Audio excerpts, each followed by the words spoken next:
Hello, and good day to everyone joining from all across the world. On behalf of the IFAP Academy, I'm Praveen Chopra, and as chair of the Academy's Scientific Advisory Committee, it is indeed my privilege to welcome all of you to this episode of Conversations with the Academy under the aegis of the Academy's value-added program. Now, 2020 pummeled us with unforeseen and unfathomed circumstances, demanding sweeping changes with traditional mindsets, policies, and practices, even as the COVID-19 pandemic took a grievous and burdensome toll on life, healthcare systems, and the global economy. Kit, next slide, please.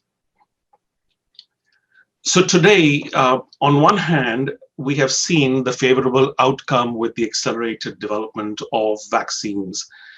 Next slide, Kit. But the pragmatic utilization of the Emergency Use Authorization instrument has also triggered an increasingly empowered patient and advocacy voice for pre-approval access to investigational treatments and to biopharmaceutical innovation. This has also drawn attention to revisiting traditional tenets with future approvals of new drugs for very sick patients, and the likely longer-term implications for medicine's development paradigms, and importantly, for the clinical trial design considerations around this. Now, to explore these perspectives in this emerging scenario, we are indeed dignified with a preeminent faculty sharing their insights and expertise with us today. But before we dive into all that and launch the discussion, some notes on the session today. We will follow a conversational format, as we normally do in our sessions. We did receive questions during the registration, which we hope to address during the conversation. And the audience could challenge the faculty with questions. You will see a Q&A box at the bottom of your screens, or depending how you formatted that. And those questions can be posed in real time. And I'm sure the faculty will be able to take that on as they address it, or in a Q&A session at the end of the program. Now, allow me the privilege of introducing the faculty. Kit, next slide, please. Dr. Lawrence Liberty, moderating today's deliberations, brings a formidable background of over 4 decades, spanning the gamut of biopharmaceutical regulatory affairs, clinical R&D, and academia. And from his background, early days in pharmacognosy, through his grounding in international regulatory policy with the prestigious WHO Collaborating Center at Utrecht, along the way founding a consultancy and being recognized and awarded for excellence in teaching, Larry realized his passion with expedited regulatory pathways focusing on emerging markets, as is the burgeoning need in the world today, both as head of regulatory collaboration at the Center of Innovation and Regulatory Science, and currently as an adjunct at the Graduate School of Pharmacy at the Temple University, engaging in establishing regulatory best practices globally and promoting effective use of healthcare systems in emerging economies. Larry, delighted to have you with us today. Thank you for driving our aspirations for today's critical conversation with the faculty and for introducing our panelists. Thank you, Praveen. I'm honored to be here today, but more importantly, I'm very pleased to be here with my colleagues, Leonard Sachs and David Jeffries. I'd like to introduce you to my colleagues just very briefly, and then I'll turn it over to them for a bit of a presentation. I'm sure you're familiar with Dr. Leonard Sachs. Leonard received his medical education in South Africa and then moved to the United States, where he completed his fellowships in immunopathology and infectious diseases. Now, he worked as an attending physician in Washington, D.C., and from there joined the FDA, presumably because it was close by. He joined in 1998 as a medical reviewer in the Office of New Drugs, but subsequently, he had several positions, including the director of the Office of Critical Path Programs and the associate director for clinical methodology in the Office of Medical Policy. Importantly, in this capacity, he led the efforts to support the use of electronic technologies in clinical drug development, which is going to be perhaps a topic that we'll touch on today when we think about the precepts that Praveen has talked about in his introduction. Besides his involvement in the design and analysis of clinical studies, Dr. Sachs maintains a special interest, you may know, in tuberculosis and other tropical diseases. So we're very pleased to have Dr. Sachs join us. From across the ocean, we're joined by Dr. David Jeffries. David is currently the Senior Vice President at ASI and is responsible for the global regulatory, government relations, public affairs, and product safety components. He practiced as a physician for many years with a special interest in cardiology, metabolic medicine, and toxicology. Importantly, he spent 21 years as a senior regulator in the UK and Europe. He was executive director of licensing at MCA. He was the CEO and director of the UK Medical Devices Agency, and on the creation of the MHRA, served as the acting joint chief executive. He's been involved with numerous international organizations. He served as the chairman of the ABPI Regulatory Science Committee, a member of the Innovation Board. With FPIA, he chairs the Regulatory Committee and sits on their International Regulatory Board. He serves as chairman of the IFPMA Regulatory Science Committee and serves importantly on the ICH Committee and General Assembly. So my colleagues bring a breadth of information, experience, and knowledge that we'd like to translate for you today to address this question about how can learnings from the pandemic facilitate future access to innovative medicines. And what I'd like to do is set the stage with the next slide, please.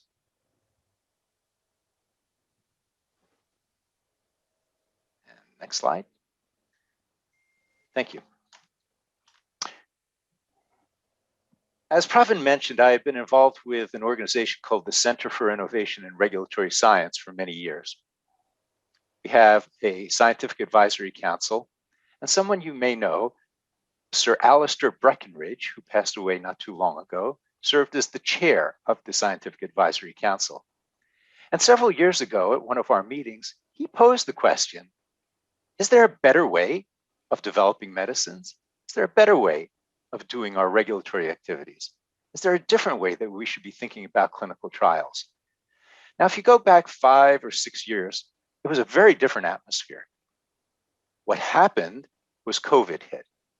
And COVID made us think about what are the activities that can actually be used in drug development in the future.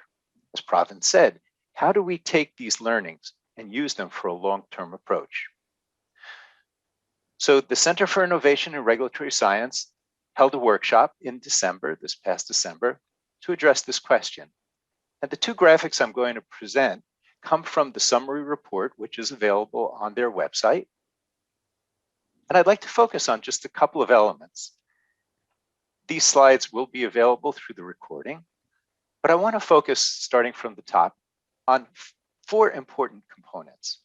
The component of interactions. Interactions between regulators and developers has become very important. Early interactions we found are those that become most fruitful in the short term and in the long term. Being able to set expectations helps to accelerate the process and eliminates roadblocks. The use of surrogate endpoints is becoming more and more important.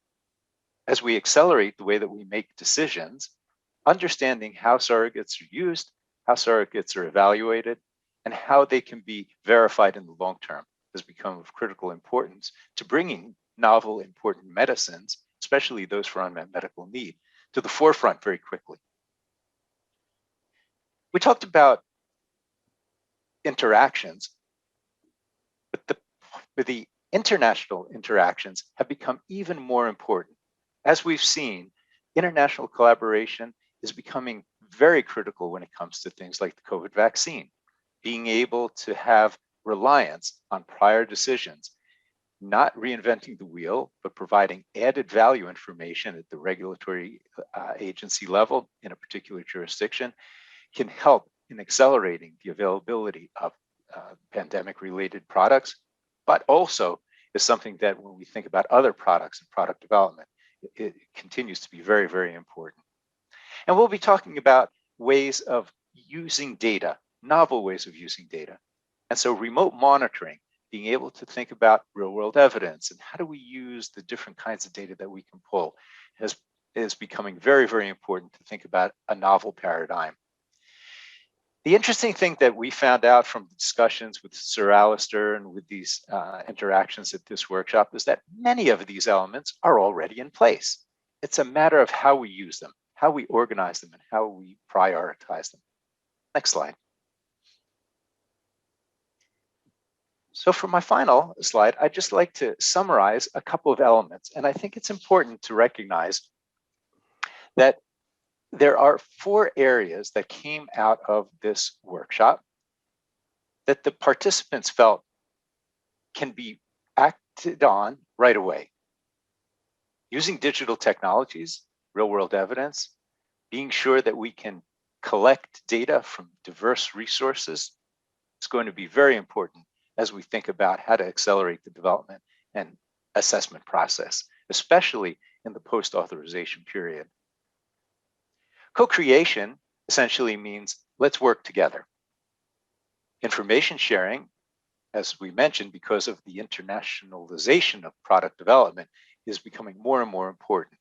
We talked about ways of taking information, putting it in the cloud, being able to update it quickly and share it in an efficient way. But really, this is underpinned by the concepts of what's called scientific advice, being able to interact between companies and agencies, and where appropriate, even payers or HTAs, health technology assessors, and bringing those parties together to have a common expectation of how the new product will come together in its development plan and to meet a particular need. I hope this has given you a little bit of background to say that there are many aspects that one could talk about when we think about what would a newer paradigm look like. And I hate to say new paradigm because we're already there, but how do we refine this paradigm? And today, my colleagues will be helping me to explain where we think we're moving in terms of learning from the pandemic to really help the future access to innovative medicines. So with that, I'd like to turn it over to Dr. Leonard Sachs, who'll be giving us a little bit of a background from his experiences with regard to clinical trials and some other aspects of development. Next slide, please. What we have here is actually, we have 2 polls that we're going to be conducting during this session. And the first one is listed here. So we have a question, and there will be a poll insert will pop up for you. The first question is, please select the one activity that has emerged from the pandemic that you believe will have the greatest continued positive impact on the outcomes of clinical trials. So this is focused on clinical trials. Now, because of technical limitations, we couldn't list 20 of them, but here we are, we have 4. The creative use of surrogate endpoints, the use of innovative study designs and pragmatic trials, improvements in remote clinical monitoring, and the use of real-world data.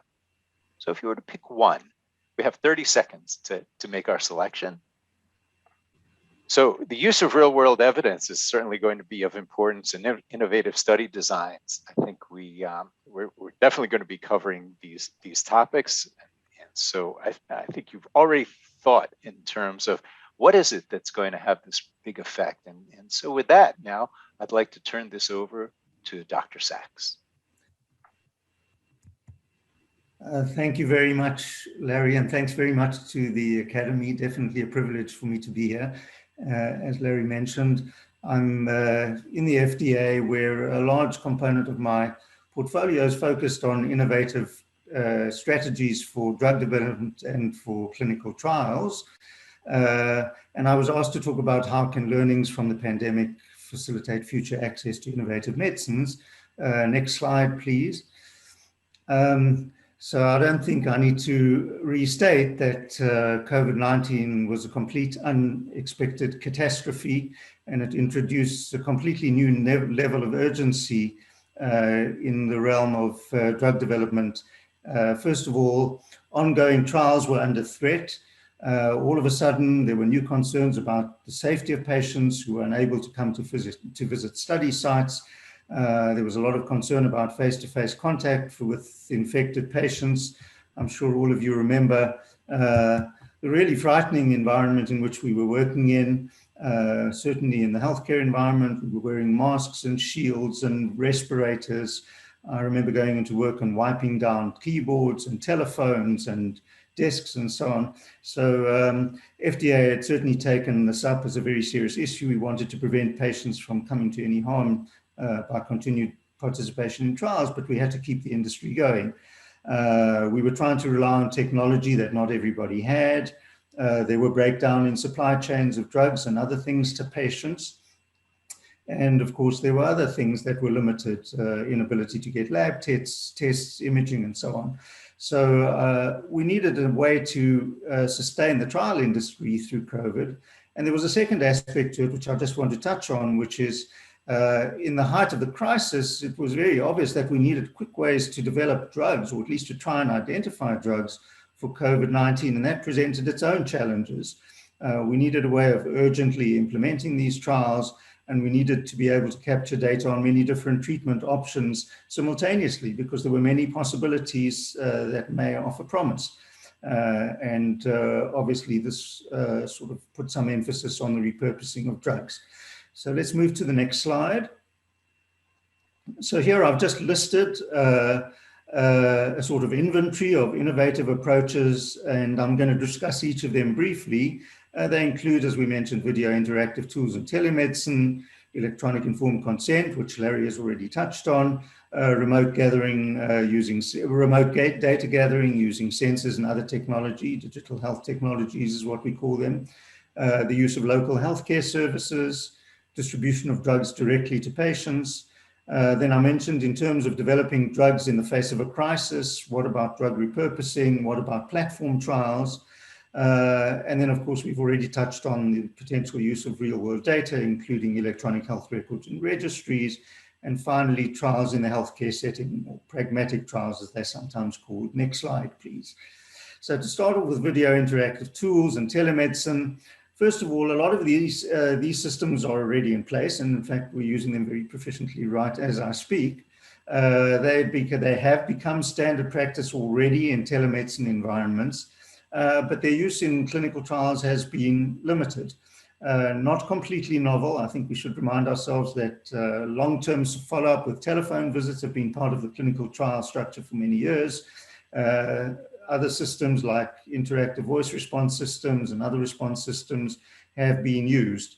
But obviously, at this point, we're looking at extending those possibilities, and video interaction and other direct interactions between investigators and patients over a distance are very important.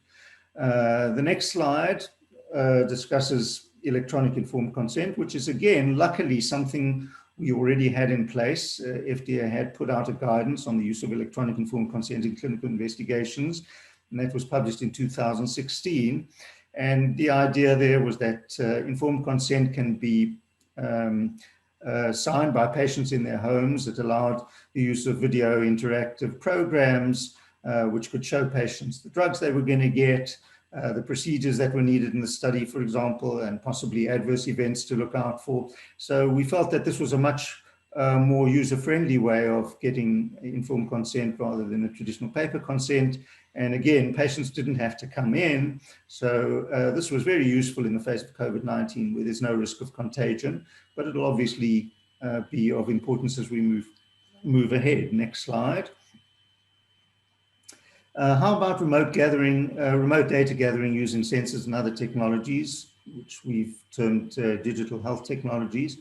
So first of all, again, biosensors in clinical practice are in fairly ubiquitous use. I think most clinicians in the audience will be familiar with continuous ECG monitors that really are the size of a Band-Aid strapped to your chest, and these transmit information to your cell phone. Pulse oximetry, continuous glucose monitors, ambulatory BP and weight, and many others. So these are already in clinical practice. There are a lot of others that seem to fall into the category of health and wellness. Actigraphy, which some of us have on our smartphones, Fitbits and smartwatches. these are potentially very useful measures of functionality when we're trying to figure out whether a drug is improving a patient's ability to do their daily tasks. There are a bunch of interactive apps, for example, tests of vision, tests of hearing, coordination, tests of cognition, and there are opportunities for cell phone photography and video recordings. So with all these, I have to say that these were not extensively used, at least to my knowledge, during the COVID outbreak. And the reason is that we weren't quite there yet. These systems definitely need validation, verification to show that the measurements they're making are reliable and they're capturing the clinical event or the characteristic you want. They need user testing, they need safety testing. And I think this is an area that we really see the urgency in moving ahead on. Let's move on to the next slide. How about the use of local healthcare services? So this again falls into the realm of decentralized clinical trials. Obviously, when patients have difficulty getting to a central trial site, is there a way we can use routine lab tests, get routine lab tests or medical imaging from local facilities near to the patient's home? Can we use local healthcare workers and phlebotomists to go into the home and get samples and so on and so forth? This has already to some extent been looked at by many vendors of decentralized trial platforms, and we certainly see this as an important opportunity to take advantage of what's going on in the patient's environment. Next slide, please.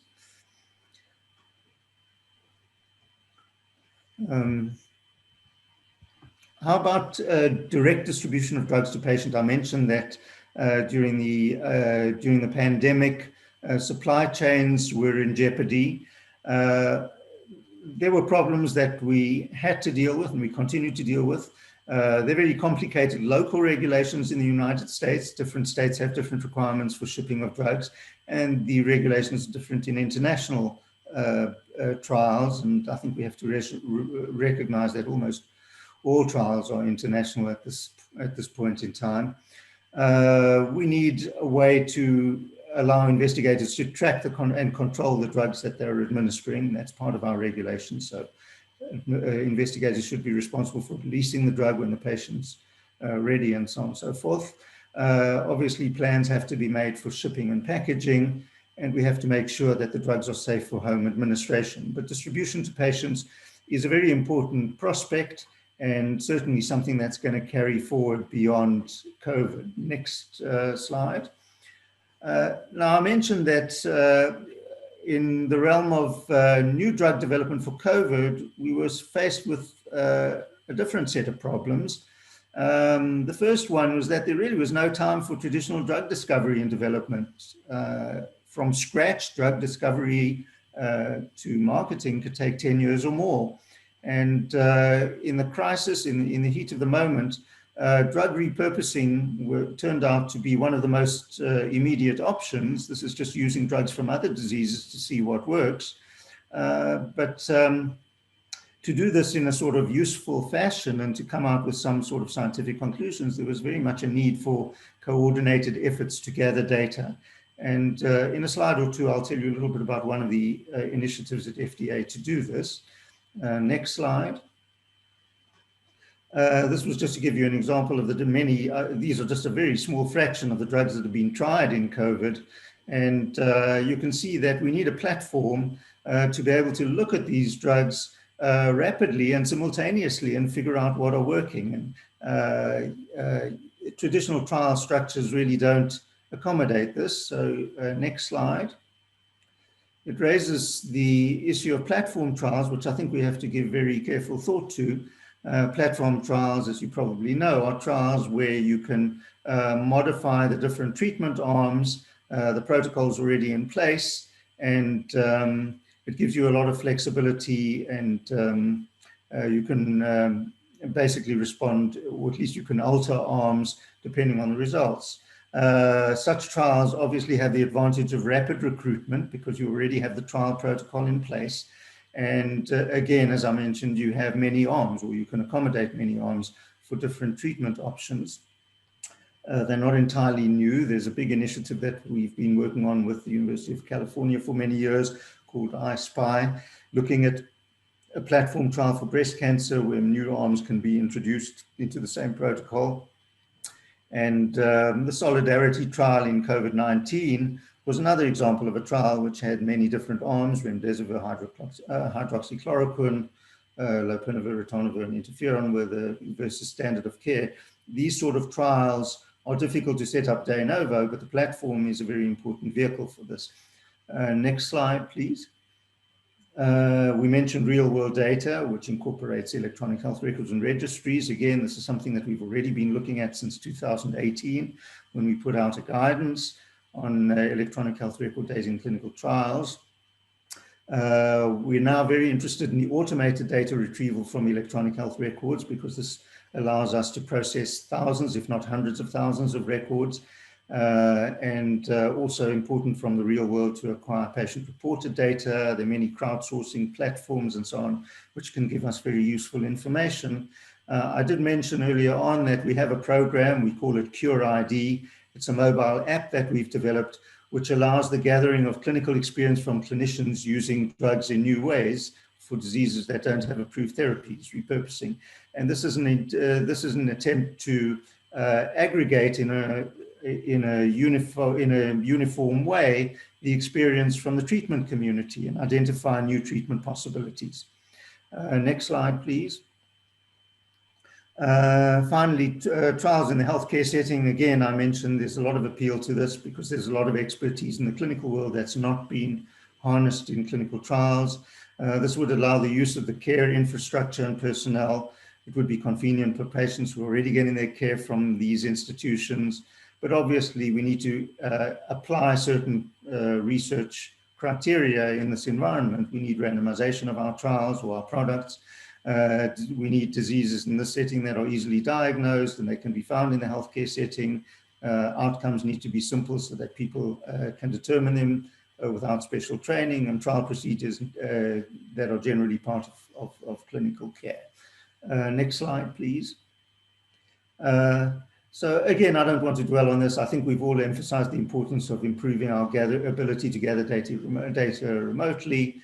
And apart from COVID, the appeal of remote data gathering applies to rare diseases where patients can't get to central sites easily, widespread populations where we need a broad dragnet, patients with challenges in mobility, patients who can't get to sites, and obviously it has an appeal from the point of view of patients' convenience.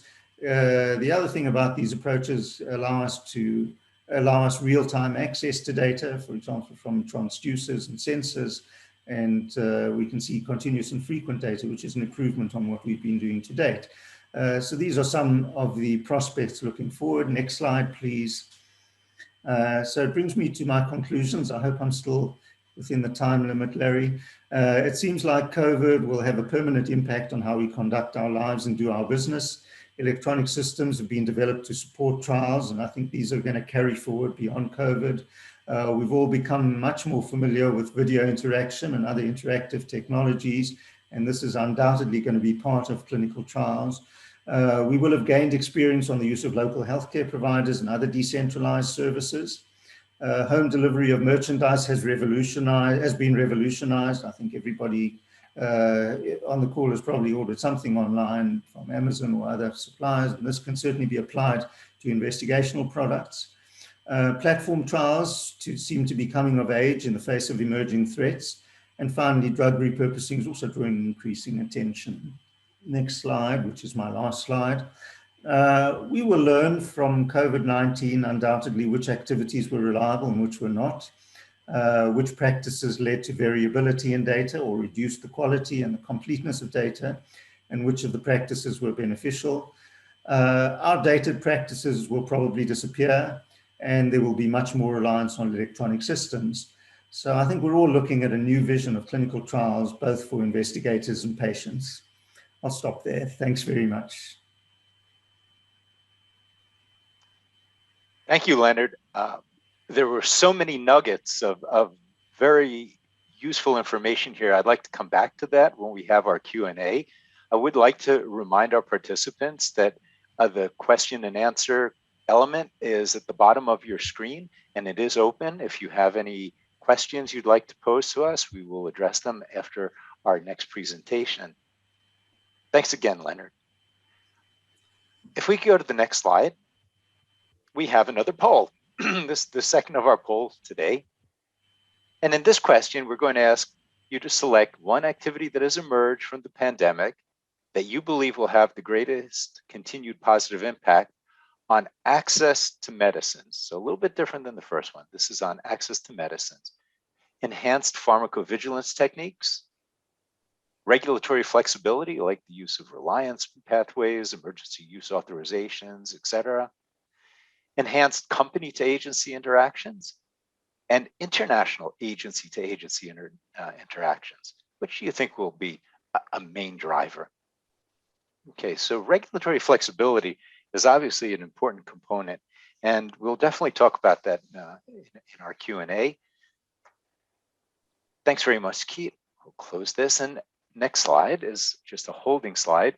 What I'd like to do is turn it over to our next participant, Dr. David Jeffries. David, can you share some thoughts with us? Well, Larry, thank you very much indeed. And first of all, I'd just like to echo all that I think Leonard has said. So my perspective on this is, as Global Senior Vice President, I suppose I personally in our company first became aware of this emerging epidemic, as it then was very early in January 2020, when we were picking up information from our field force in China, and we began to see this emerging. And then the first problem which we faced was around API, active pharmaceutical ingredient supplies coming in from China. They were disrupted. I think we then saw how how the whole situation evolved. I saw this from the perspective of industry, chairing the IFPMA Regulatory Science Committee as well, but also saw this as chairman in the UK of the Health and Wellbeing Board, and in addition as being a governor of one of the major hospitals in the UK, King's College London, which was right at the heart of all this. So got various different perspectives. I think in terms of clinical trials, our first thoughts, and in our company, we're very heavily in the area of oncology and in dementia. How are we going to safely maintain patients in trials? That was our first consideration back in March, end of February, March 2020. I think, as Leonard has said, what we've seen since then is the way the regulators across the globe allowed things to change rapidly. What previously had required a substantial amendment could then be do and tell. And that has enabled us, I think, to maintain patients safely in trials. I think we've seen probably a 5 to 7 year acceleration in terms of remote monitoring. Leonard, I won't repeat what Leonard said, but in terms of distribution, treating patients at home in trials. And now I think that's carried over to a much greater emphasis on treating patients themselves at home outside of trials. So I think that's been a great piece. We determined early in the international industry that we wanted to gather these various initiatives and bring them together to try and identify what do we want to keep in the toolbox. We hope there won't be another pandemic, but I think the experts say there could be. So how do we preserve things which are necessary in a toolbox for the future? But equally, what can we identify that has worked well, perhaps be further refined, that we want to keep and build better from? And I think in the clinical trials area, then it is identify a range of those things, from new methods of recruiting patients, new methods of engaging with patients. How do we keep them in the trials? They've actually valued that. I think, how do we consent patients? All of that has been really impressive, and that won't go back. That is something which I think is here to stay. I just remind us, I think Leonard touched on it, in terms of actual supplies for clinical trial materials, whole new infrastructures have been set up there, new delivery mechanisms. But behind all that, of course, comes the very real problem which we all faced in February and March of 2020. How are we going to keep producing the medicines which we needed? We almost had the triple storm. We had our own staff sick. We had interruption in API and supplies. And then how did we get things distributed? And then in addition, we all found there was stockpiling of medicines, almost every class of medicine. Here again, we had great support from the regulators, from governments, literally flying certain solvents and ingredients around the world for us. And that meant we were able to cope with this and produce the extra volumes that were needed. Flexibilities came in. We called them flexibilities at that time. We saw the introduction of remote monitoring. We saw remote audits. I think a lot of those are going to be here to stay. It particularly means that agencies, we found it was rather better. We found you can get more in-depth, and it almost certainly adds to the capacity of regulatory agencies. So a great piece of work there. It may sound boring, but for the industry, one of the biggest changes was something we'd wanted for 5-10 years, electronic CPPs. They were delivered. And that has a huge impact in access to medicines for a large part of the world for low middle income countries. What are the other areas that we've seen? I think particularly, Larry, you've been very much involved in this in your thesis and the whole career around reliance and work sharing.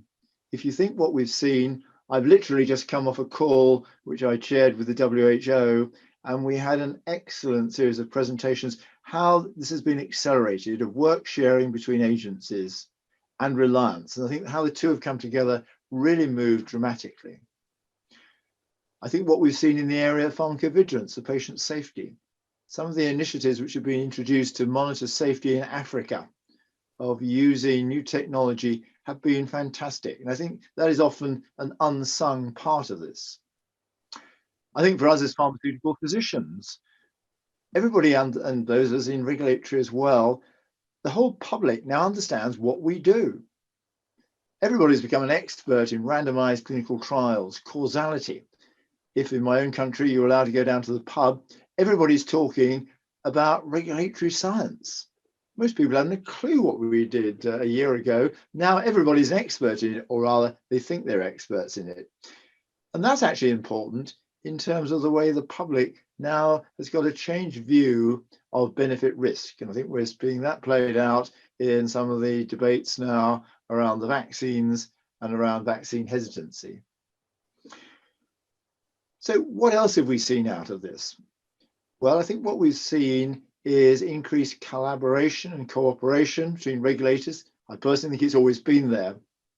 But I think we've seen new pathways.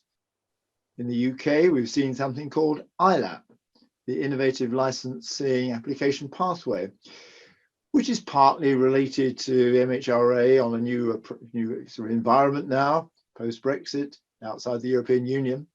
But I think all agencies are now looking how they can facilitate, how they can help to be involved very appropriately, because there are different constraints, but in terms of co-creation, something which we saw throughout the pandemic and still are. How can that be carried forward?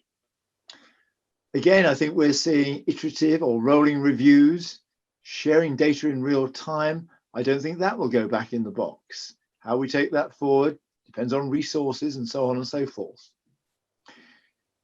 What we did was we gathered all these experiences together. We called them flexibilities, and then the regulators said, not so sure about that term. Let's call them agilities. We've now had 2 waves of this. We've produced the documentation. We've been working closely with ICMRA, this is the innovative industry, to try and identify across regions, across countries, what's really worked well. I know the Faculty of Pharmaceutical Medicine in the UK has actually gathered experience, best practices from companies in terms of clinical trials. What have we learned? And those are being shared back. So I think the other thing is how willing physicians and companies and others have been to share information and best practice. What have we all learned? I think there's a lot more I could say at this stage, but let me perhaps stop there. I think what we have seen is a complete change in approach. I think what we've also seen is people understanding clinical trials. People are much more happy to volunteer for clinical trials, certainly in many parts of Europe, which I think is encouraging. And finally, I think what we've seen is an e-enabling of a whole part of the population. It was always said, well, yes, but let's keep the piece of paper. Let's keep the patient information leaflet, because the frail elderly, many of the population can't get access to it. I've been astounded as Chairman of the Health and Wellbeing Board to see how many of our 80, 85 and 90-year-olds have now become quite expert at Zoom. It's opened up their lives for them, but they're now accessing information. So things which would be unthinkable 10 months ago, now have become the new norm. And I think the other thing we just need to recognize is the contribution that academia, industry working together. I mean, this time last year, we were thinking, is it really possible to have a vaccine in 2 years' time? Today, I just learned we now have 11 approved vaccines. By the end of the day, we may have a couple of more at international level. That is incredible to see what has happened over that period of time. So let me stop there. But I think that point about reputation and knowledge of what we do is also important to us as pharmaceutical physicians. So now I'll stop there. So I'm sure we've got lots of questions and more time for interaction. Thank you very much, David. And again, Leonard, thanks for your insights. I'm going to turn it back to Praveen. And Praveen, do we have any questions that have come in? And to our participants, if you do have questions, please feel free to use the Q&A element of Zoom. Absolutely. Thanks so much. And first, setting the stage has been phenomenal here, because I think we touched upon important points, not only from the flexibility and the regulatory agility that David referred to, but also the collaboration between traditional rivals in the biopharmaceutical industry, right from manufacturing all the way to data sharing, and also coming together to be able to address some important questions. This has been exceedingly valuable. And the point that even when Leonard brought up on the sharing of the standardization of EHRs and registries and real world evidence across countries. A question that had come in earlier from the audience, and this is posed to the group here. We've seen this shift in the data gathering process, the rolling review process. Do we see this shift moving from, there's a patient asking, what is it for me with rare diseases? David, you've been involved in oncology.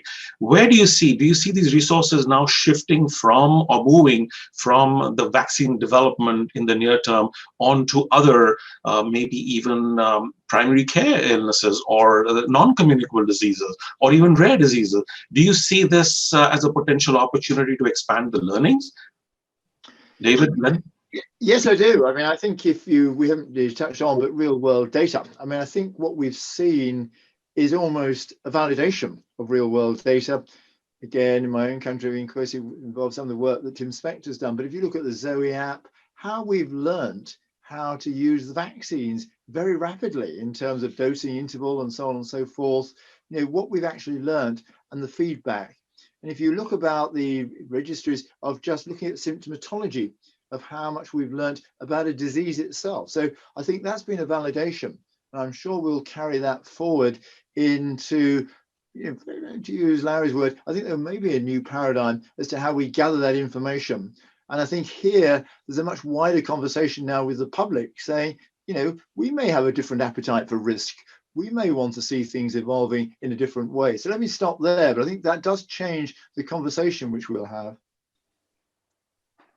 Maybe I can just pick up on the aspect of rare diseases, because I think that ironically, a lot of the challenges that we're facing with COVID, which is anything but rare, are very applicable to rare diseases, because we can't get at the patients just as the same way as the patients can't get to us with COVID.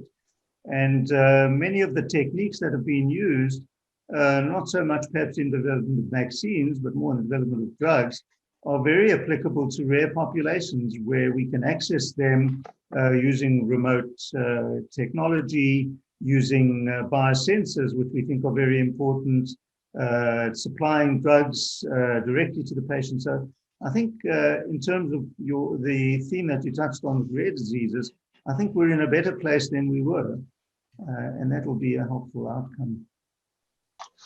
Excellent response. Just a quick question, and this is another question that's come from the audience, and you did touch upon this on the regulatory agencies collaborating together, Leonard.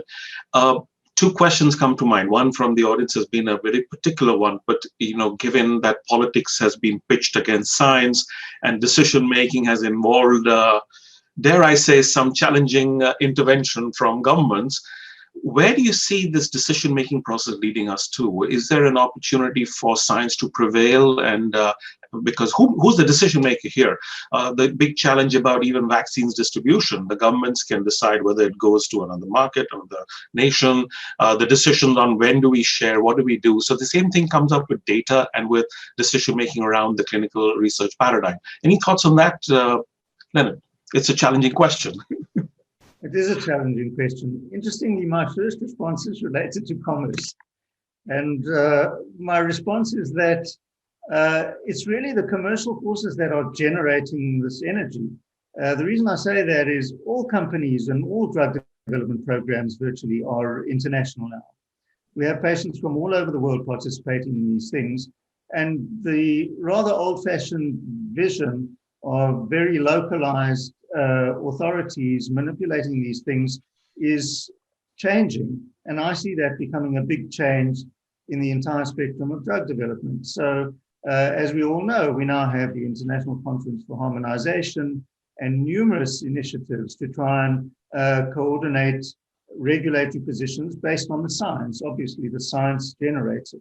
But I think the recognition is that things are much more global now. Another aspect to that is the use of the technologies. I mean, as we sit on this call, we have people from all over the world. And this was something that wasn't possible 5 years ago, perhaps even less. This is certainly the way of the future. So yes, I think there are a lot of forces that are generalizing, that are generating this globalization. And that seems to be the way of the future to me. I'd be interested to know if David had any thoughts on that. Well, I agree. I mean, I was just doing the call I was on earlier, I think hearing that within a month, one of the vaccines was actually approved in 111 countries. Now, if you think about the rate of progress from approval by I'll use a new language, a WALA, a world, listed authority, to getting that penetrating out, you're talking 5-10 years. I think what we've seen here is great collaboration. I think actually things have been led by the science. I think sometimes the media want to portray differences. Yes, there have been, but they've always been there. If you think about it, we've always had, drug regulation is about a binary decision, but actually, usually regulators are very close, but you either have to put it in the data sheet or you don't put it in the data sheet. So I think there has always been great collaboration. I think that's actually been enhanced here. And I think the science is underpinning all this, but there will be slightly different takes on it because, circumstances are different from countries. So I'm rather optimistic how, excellently, I say this from the outside, but bodies like ICMRA have taken forward, and how ICMRA has gone from its original membership. There's now a much wider grouping. I think it's fair to say, Leonard. Yeah. One of the things that I've noticed, excuse me, is a change that's occurred in the last several years and accelerated by COVID, is that regulators around the world are becoming more and more partners in innovation. In fact, a number of regulatory agencies have established innovation hubs, innovation departments, and even used the word innovation in their mission. So I think what you're seeing here, as you mentioned, David, with over 100 countries approving a vaccine in a very short period of time, part of that, I think, is a reflection of their interest in bringing innovation to their population. Well, again, I'd agree, Larry. I think looking back over my career in there, I think it's always been there. But I think what's happened is the COVID-19 pandemic has accelerated this. And I think it's enabled them to do things that they've probably always wanted to do and they've been doing, but now to a much greater extent. And I think this is the genie that doesn't go back in the bottle. I think now people have seen the benefits. So, that whole concept of pull through development, you can't do it for all compounds, but I think where there is a clear need, I think a range of agencies are already doing this. And I think they're bringing in new programs to make that a reality, because it's after all what the patients want. If you allow me a question on that, and this is an important facet that comes through from a global thing, is the communication or the messaging around this partnership that we've talked about, both in regulatory and in traditional rivals, if I may call them.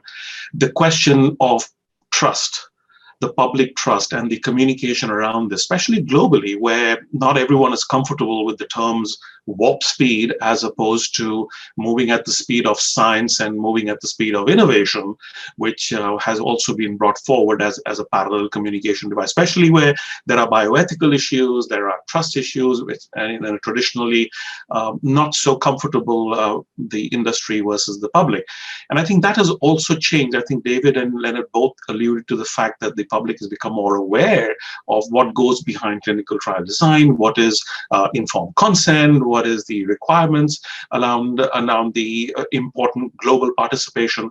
But by the same token, there is a perception. So Larry, in your mind, given you've been involved so much in regulatory policy, especially in emerging markets, dare I say these are markets of the future, what do you see as the opportunity here to bring together a more global community in research and development and regulatory sciences? I think the opportunities are there. They're being followed already, but you have to start small. And David talked about this, and I'm sure in his conversation with WHO this morning, starting regionally is a great way to go. Having regional trust in processes, understanding how everybody within that group makes their decisions is certainly a very good first start. We see this in Africa with a number of regional work sharing and reliance initiatives. Eventually, there may be more pan-continental region initiatives, but I think from there and then to extend it globally, we have to start locally. We see this, for instance, in the Caribbean regulatory system, where there's a system to allow a number of smaller agencies to come together to make their own decisions and have a central decision that they can then take up and make their final decision on their own. So I agree with you. I think there's lots of opportunity for internationalization. It's a little bit in the future, but I think at this point with ICH and ICMRA and others that are working towards global standards, as long as we can trickle those standards down to the regional level to start, then I think it'll be a lot easier to expand them globally. And one more question I'll pose to Leonard, because this has raised so many interesting paradigm shifts, so to speak, but I'll come back to you, Larry, in a second. Leonard, you did mention drug repurposing, and one of the questions that have come up in earlier sessions with us and several, and that's from the audience as well here, where this also comes with the caveat that, is there sufficient data in the short time to be able to, you've already seen some of the movements of data publication being retracted, and then not enough data being available to come to a conclusion. And the studies that have been going on, even globally, have also shown that, there is a time when enough data may not be available. What do you think could be some learnings and the advice going forward with this attempt at repurposing? A big topic. The first thing that comes to mind is effect size. If a drug is likely to be extremely effective, the size of the database, the numbers of patients, the sort of bells and whistles that you put on the trial are less important. So if we're going to make big wins, repurposing is probably a very good place to find it. I think the difficulty we get into is when there's marginal efficacy or when there's only efficacy in subpopulations and so on and so forth. And this is where we need all the buttresses of clinical trials and randomization and blinding and so on to make sure that there's nothing obscuring it. Now, the fact of the matter is almost all our drugs have limited efficacy. We don't see these big ones very frequently. So from that point of view, the data that we sort of aggregate from clinical experience have to be controlled. We have to figure out a way to channel them into platform trials or into other trial structures. There are initiatives to try and look at using historic data or observational data and propensity scores to figure out what's working. But these are really sort of band-aids in the scheme of regulatory science. So unfortunately, I think we're still where we were, and I don't think that's going to change. Establishing causality is really difficult if the effect size is not, if it doesn't sort of hit you in the face. And we do need to figure out a way of getting into randomized trials.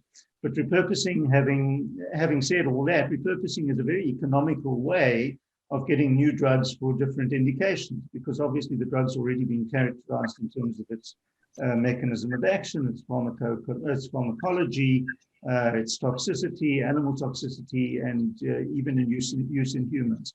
So it cuts out probably decades from the drug development process. But again, it has to be channeled scientifically so that the questions are answered rigorously. Absolutely, and you've already seen some of the recovery trial as a classic example of trying to bring data together, and the learnings are coming every day. And this is a phenomenal move in the traditional trial design. Now we're coming close to the hour, and there are questions coming in which talk about the politics and the interference. But Larry, do you have some? You had some thoughts to be able to share with the group before there's one more question coming in. Would you like to take that? Well, pardon me. What I'd like David and Leonard just to opine about is just with regard to how do we move forward if there is somebody in the audience who's thinking, I would like to institute a pragmatic clinical trial. I would like to put this into my clinical development plan. What do you think is the first step? You know, we talked about scientific advice, about being open with agencies. But if you were sitting in the development role, what advice would you give to somebody who wants to embark on a novel approach to clinical trials in their development program? Leonard and then David?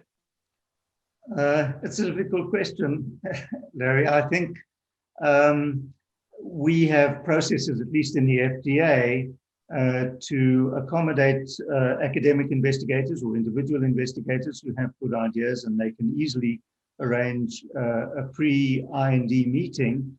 And that's an opportunity for consulting with the review division, which has expertise in the disease area they're interested in. So I think that would be a good first start. I think repurposing is something that can often be done without regulatory involvement. If this is a drug that's already in use, regulators, at least at the FDA, do not control the clinical practice of medicine. So some of these community trials are already enforced to optimize dosing, to optimize regimens, and so on. And this can be done at an institutional level. So I think there are many different answers to the question. Some of it arises to the level of regulation. Other sort of solutions are really community levels within the medical environment. Yeah. Thank you. And David, any last thoughts? Well, just to build on that, I mean, I think for us in the industry, I think there are well-defined routes there with scientific advice, early advice, and sometimes more general. But what I'm picking up also is there's now interest of coalitions being formed, some from academia and others around this. And I think that's where there's quite a willingness to work with other bodies here. I think there's role for professional associations to start having a conversation. If you've got a particular area, I think we're going to see more drug development outside perhaps of the industry. Even in some areas, people are now looking at crowdfunding, taking that forward. So I think universities coming into play as well. So I think we're going to see a lot more innovation coming from different sources. I think that's welcome. So I think we in the industry very much doing this, sharing this, bringing it forward within existing frameworks. But I think there'll be others coming in, and that's to be encouraged. Thank you, David. Praveen, I'll turn it back to you. Thank you. I know we've reached the top. You can see the conversation. This is a somber conversation going on, but I think it leaves us with a lot of hope. And so it behooves me to, Kit, when you put up the last slide, it's just a question of saying farewell to an audience that is globally with us. Thank you so much for participating in this. But before I do that, I think it behooves me to acknowledge the insights and the pragmatic and also the transparency that has come in from both from all of you, Larry, Leonard, and David.